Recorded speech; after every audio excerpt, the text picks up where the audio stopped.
Librarian kicks out homeless girl, then legend Morgan Freeman steps in with a bold move.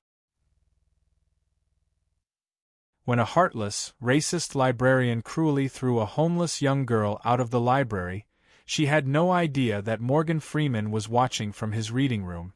The legendary actor was about to make a bold move that would shake the library to its core and transform this young girl's life forever. The gray sky of early January hung heavy with winter clouds over a series of back alleys. Anna, a 12-year-old girl with brown hair and green eyes, stood alone, clutching a small scrap of paper. Her thin pink sweater offered little protection against the biting cold as she compared the street name on the wall to her note. Her fingers trembled, both from the cold and from anxiety. Anna moved carefully through the lanes, checking each street sign.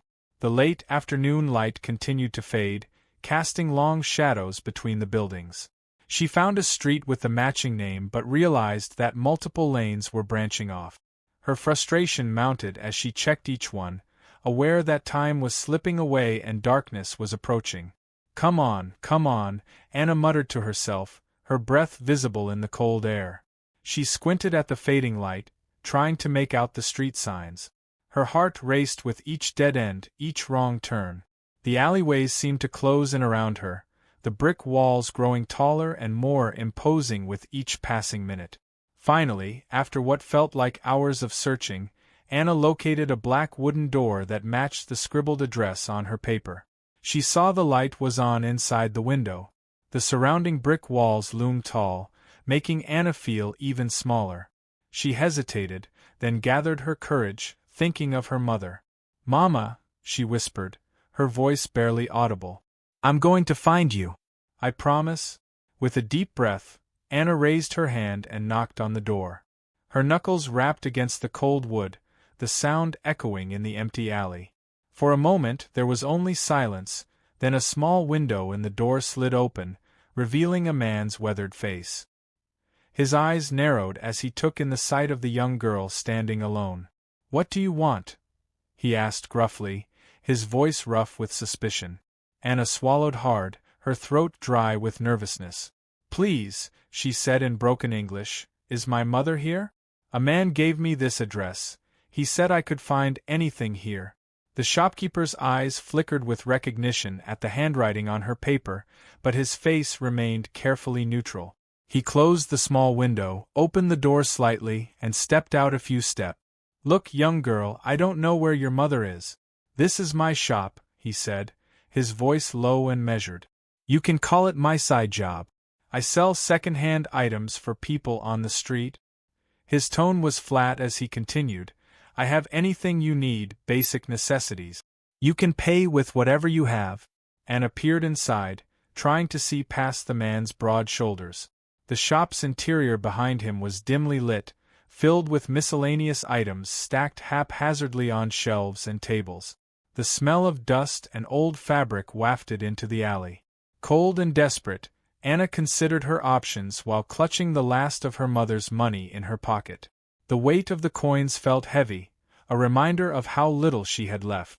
But she was out of options, and the promise of warmth and potential help was too tempting to resist. "Okay," she said softly, her voice barely above a whisper. "I need help." Anna mustered her courage and asked for basic necessities. "Do you have a blanket and shoes?" she asked, her English halting but determined. The shopkeeper nodded curtly and moved efficiently through his cluttered shop. Anna watched as he navigated the space with practiced ease, disappearing behind a towering stack of boxes, only to emerge moments later with a brown, worn blanket and a pair of oversized boots. "Here," he said, holding out the items. "These will keep you warm." Anna reached out tentatively, her fingers brushing against the rough fabric of the blanket. Though dirty and used, they represented warmth and protection to her. She pulled out her mother's money, the coins clinking together as she handed them over. The transaction marked the end of her financial resources, but Anna felt a small sense of relief as she clutched the blanket to her chest. As Anna changed from her thin sandals into the two large boots, the shopkeeper observed her situation. His demeanor shifted from businessman to concerned advisor. "Listen, girl," he said, his voice softer now. There's a public library not far from here. Big red square building down Main Street. You might find shelter there for the night. Anna looked up, hope flickering in her eyes. Library? She repeated, testing the unfamiliar word. The shopkeeper nodded. Yes, library.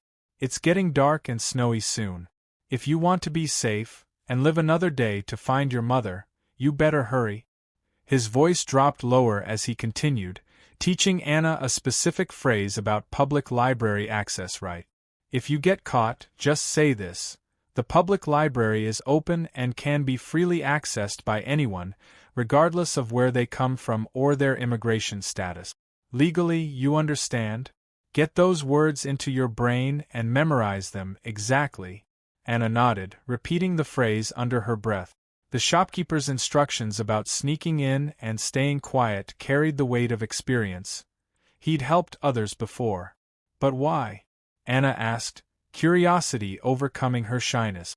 Why help me? The shopkeeper's eyes clouded for a moment, as if lost in a distant memory.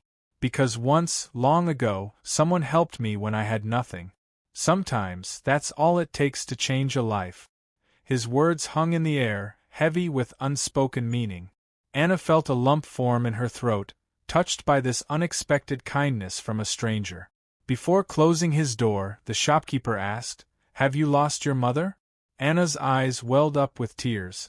Yes, she said, her voice cracking. I lost my mother. I've been searching for her. She has brown hair and green eyes, like me, dressed in a twin pink sweater. The man's face softened slightly. I haven't heard or seen any woman like that, he said. But if you come here again in a few days, I might have some news about your mother. The comment hung in the air, neither a promise nor a dismissal.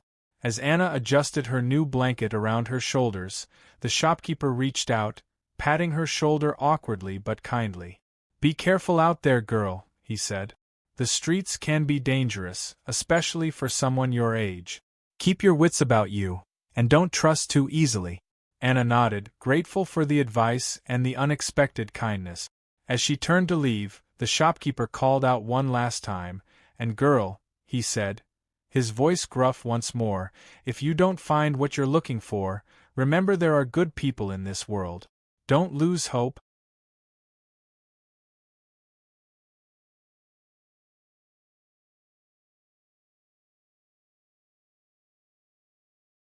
With those words, the door closed with a definitive click, leaving Anna alone once more in the deepening twilight. She stood there for a moment, the weight of her situation settling over her like the blanket on her shoulders. Then, with a deep breath, she turned and began walking toward Main Street, following the shopkeeper's directions to the library. As she walked, Anna's mind raced with thoughts of her mother, the mysterious shopkeeper, and the uncertain future ahead. The city around her seemed to grow larger and more intimidating with each step, but the memory of the shopkeeper's kindness gave her a small measure of comfort. The blanket wrapped around her shoulders and the sturdy boots on her feet were tangible reminders that she wasn't entirely alone in this strange, cold world. With renewed determination, Anna set off toward Main Street, hoping it would lead her to the shelter and safety she so desperately needed. Sure. Here's a rephrased version of the script while keeping your style and tone intact. Anna moved towards Main Street, hoping it would lead her to the shelter and safety she desperately needed. Her oversized boots slowed her down, and each step echoed through the empty street, interrupted only by the distant rumble of passing cars. The biting cold wind stung her face, prompting her to pull the blanket tighter around her shoulders, grateful for its warmth. The city around her was a maze of towering buildings and unfamiliar sights. Neon signs flickered to life as darkness fell, their harsh glow starkly contrasting the gentle sunsets Anna remembered from home. She tried to ignore the curious, and sometimes suspicious, glances from passers-by, keeping her focus ahead. After what felt like hours, the red square building appeared through the winter gloom. The illuminated public library sign confirmed that she'd arrived. As she approached the main entrance, the warmth radiating from inside was almost too inviting. She could see figures moving about through the tinted glass doors, though they were just blurred shape. For a moment, she hesitated, her hand hovering near the door handle. The thought of entering a strange place made her anxious, but the shopkeeper's advice and the biting cold urged her to move forward. Instead of entering through the front, Anna circled the building's perimeter, testing each door. Her heart raced with each attempt. As she rounded the back, she noticed signs of staff activity, cigarette butts scattered near an unlocked door by the garbage bins. This was her chance. With a quick glance around to ensure no one was watching, she slipped inside. Her movements were swift and quiet, and the door clicked shut softly behind her. Inside, a white corridor greeted her, the warmth of the building a stark contrast to the cold she'd endured outside. She moved cautiously, following the corridor until she reached a glass door that led into the main library. The library's interior was a haven of blessed silence, only the soft hum of the heating system breaking the stillness. Many lights had already been switched off, creating pools of shadow. Anna moved silently, her eyes darting around for any sign of staff or security. The library seemed deserted. As she wandered deeper into the space, Anna marveled at the rows upon rows of books, stacked from floor to ceiling. In her village, books had been precious and rare. Here, they seemed endless. She ran her fingers along the spines, feeling a connection to all the stories and knowledge contained within them. She wondered what her mother would think of this place, imagining her joy at having access to so much information. Eventually, Anna came across an empty couch tucked into a quiet corner. It looked inviting, its fabric soft and worn. With a sigh of relief, she sank into it, her body relaxing into the cushions. Exhaustion from days of searching finally caught up with her. The couch felt like a luxury compared to the hard ground she'd been sleeping on. Through small windows near the ceiling, she watched the snowflakes beginning to fall, their gentle descent lulling her into an uneasy sleep. As she drifted off, Anna's last thoughts centered on her mother. "Mama," she whispered softly, "I hope you're safe. I hope you're warm, like me." With that thought, she slipped into sleep, the silence of the library wrapping around her like a protective cocoon.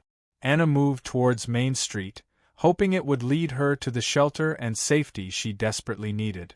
Her oversized boots slowed her down, and each step echoed through the empty street, interrupted only by the distant rumble of passing cars.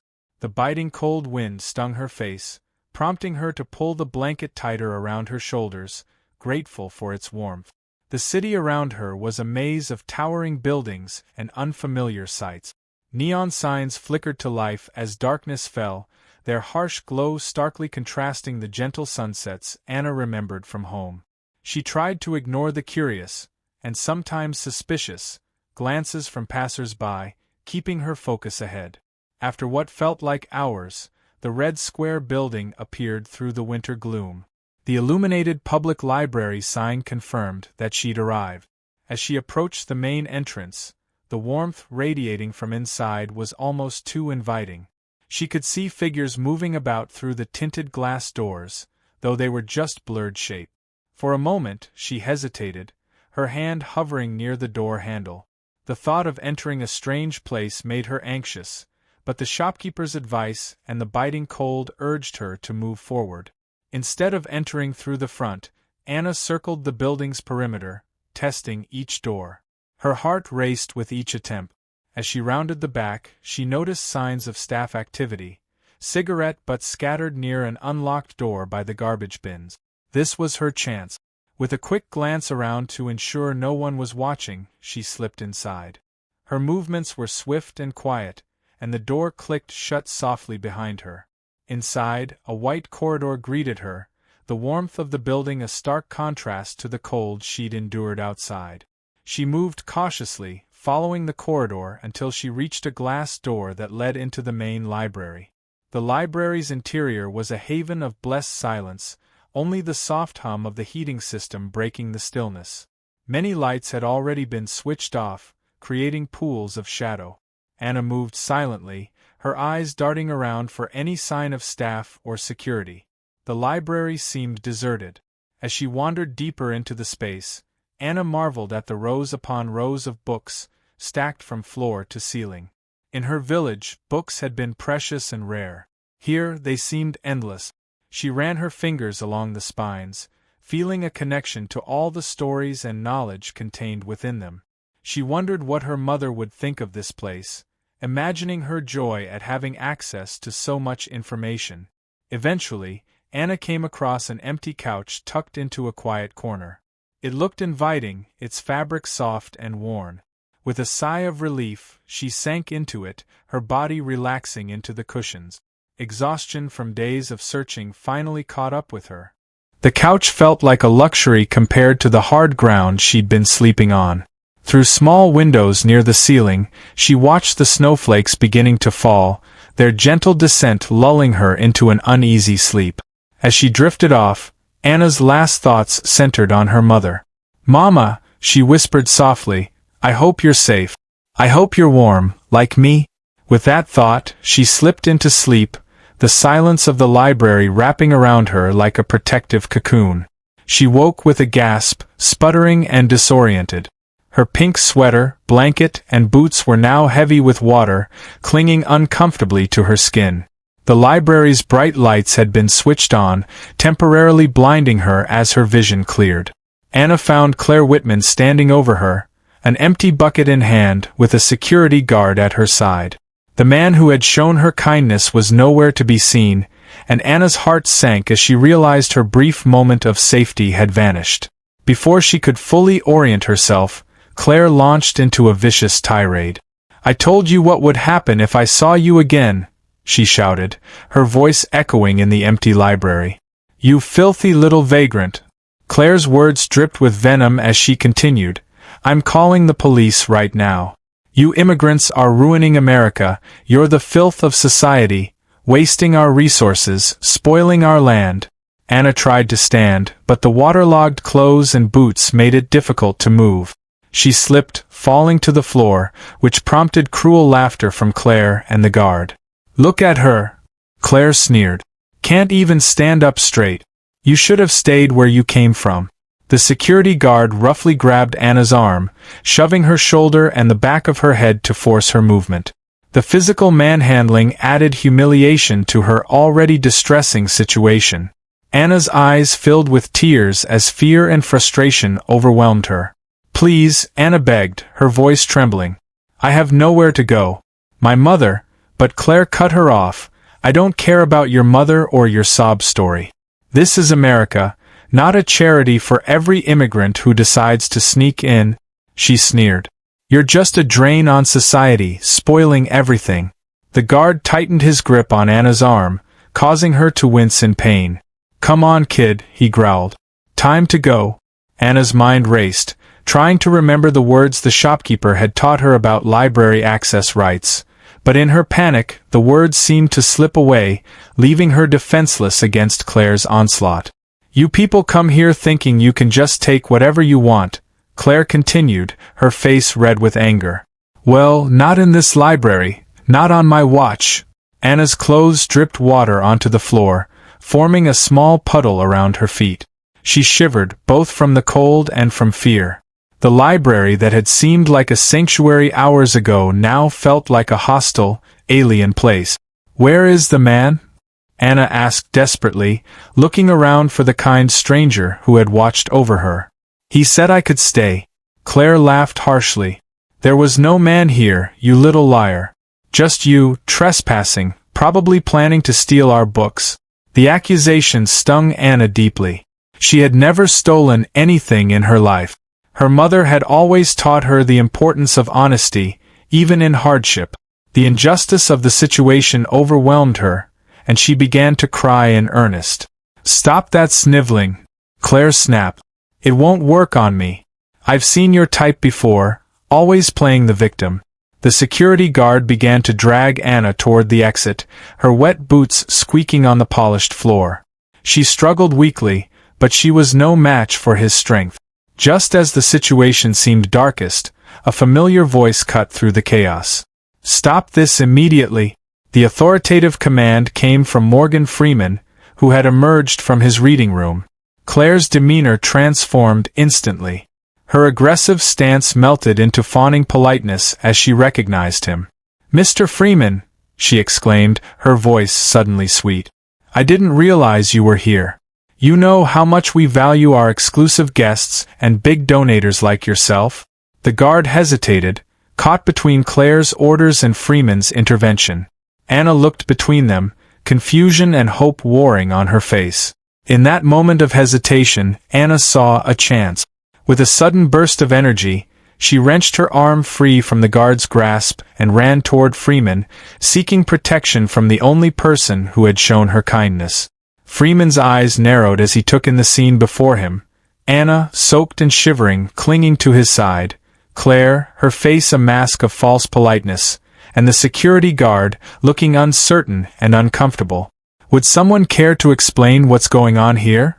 Freeman asked, his voice calm but carrying an undercurrent of anger. Claire attempted to salvage the situation, switching to a honeyed tone as she addressed Freeman. Mr. Freeman, I'm so sorry for the noise and commotion. I didn't realize you were reading late again. You see, we found this girl sleeping in our library.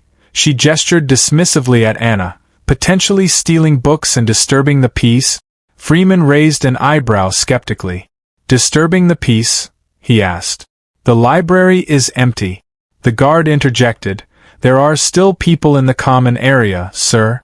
In the common area, Freeman emphasized, but not here, in the law library, where it's empty and quiet.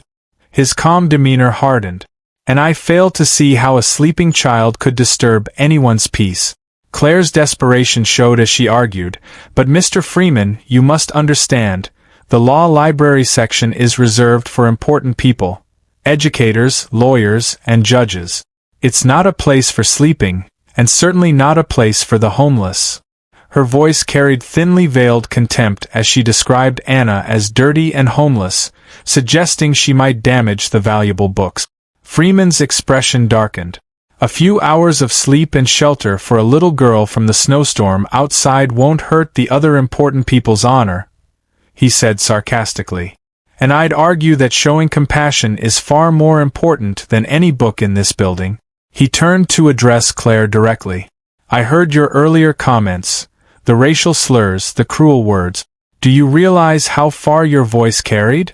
How many patrons might have heard you? As a person of color myself, I find your words deeply offensive and entirely inappropriate for someone in your position. Claire paled, realizing the extent of her misstep. Mr. Freeman, I didn't mean, save it. Freeman cut her off. He pulled out his phone and made an immediate call to library management. Hello, this is Morgan Freeman. I'm at the library, and I've just witnessed one of your staff members, Claire Whitman, verbally and physically abusing a child. Yes, you heard me correctly. I'm withdrawing my financial support effective immediately unless this situation is addressed. The threat sent ripples through the conversation, with management pleading for reconsideration on the other end of the line. Claire made a final attempt to justify her actions. Mr. Freeman, please understand, this is a public library, not a housing place for them to sleep. They should go, just like other people, after closing hours. Freeman's eyes flashed with anger. Is that so? Then why am I allowed to stay past closing hours? Why are there still people in the common room? It seems your rules are selectively enforced. He turned to the security guard, who had been watching the exchange with growing discomfort. You're here to protect people, not manhandle children. I saw how roughly you were treating her. Is that how you were trained to handle minors? The guard looked down, shame evident on his face. No, sir, he mumbled. I was just following orders. Following orders is not an excuse for cruelty, Freeman replied. He turned back to Claire, who was now visibly sweating. As for you, Miss Whitman, I suggest you start drafting your resignation letter. I'll be speaking with the board about this incident, and I can assure you they won't be pleased. Claire's face crumpled as the reality of her actions and their consequences sank in. Please, Mr. Freeman, she begged. I need this job. I have bills to pay, a family to support. Perhaps you should have thought of that before you decided to abuse your position and mistreat a vulnerable child, Freeman replied coldly. Actions have consequences, Miss Whitman. It's time you learn that lesson. He turned to Anna, his voice softening. Come on, sweetheart. Let's get you somewhere warm and dry. As they walked away, leaving Claire and the guards stunned into silence, Anna felt a mix of relief and apprehension. She didn't know what would happen next, but for the moment, she felt safe under Freeman's protection. Freeman guided Anna through the library, his hand gently resting on her shoulder. As they walked, he spoke softly to her. I'm sorry you had to go through that, Anna. No child should ever be treated that way, but I want you to know that not everyone is like Claire. There are good people in this world. People who will help you. Anna nodded, too overwhelmed to speak. As they reached the library's exit, Freeman paused, looking down at the shivering girl beside him. Now, he said gently, let's find you some dry clothes and a warm meal. Then we can talk about how to help you find your mother. With those words, Anna felt a fragile sense of hope flicker within her, as they moved toward the elevator, leaving behind the cruelty she had endured. When the door slid open, and the elevator began its descent, she felt something she hadn't felt since losing her mother, a fragile sense that, just maybe, things might finally be all right. A soft knock echoed at the door. Are you okay in there, sweetie? Called the shopkeeper. Tears flowed freely as Anna gazed at her reflection in the mirror, the weight of her situation overwhelming her. She barely recognized the girl staring back. Thinner, with dark circles under her eyes, looking far older than her 12 years. For a moment, she let herself fully feel the extent of her fear, loneliness, and grief. Another soft knock. Are you okay in there, sweetie? The shopkeeper's voice was full of concern. Quickly wiping her face with a paper towel, Anna tried to compose herself. Yes, she called back, her voice shaky. I'm coming out now. She finished changing and carefully bundled her damp clothes into the laundry bag the chauffeur had handed her earlier. When she stepped out of the fitting room, the shopkeeper and Freeman's driver were waiting. The clothes had already been paid for, and they exited the store, thanking the kind lady shopkeeper as they made their way back to the car. Anna clutched the laundry bag to her chest, the wet pink sweater tucked inside, and climbed back into the car. There, Freeman had arranged for a warm meal to be brought to her by the chauffeur from a nearby restaurant while she changed. The thoughtful gesture filled Anna with gratitude, making her admit, with a touch of humility, that she had no way to repay his kindness. The sight and smell of the food made her realize just how hungry she truly was. Days had passed since she'd last had a proper meal. I have no money, she murmured softly, her eyes downcast. I cannot pay you back. Freeman waved away her concerns. There's no need for that, he said kindly. Now eat up. You need to warm up and fill your belly. As Anna began to eat, savoring the first hot meal she'd had in days, Freeman spoke again, his tone serious yet kind.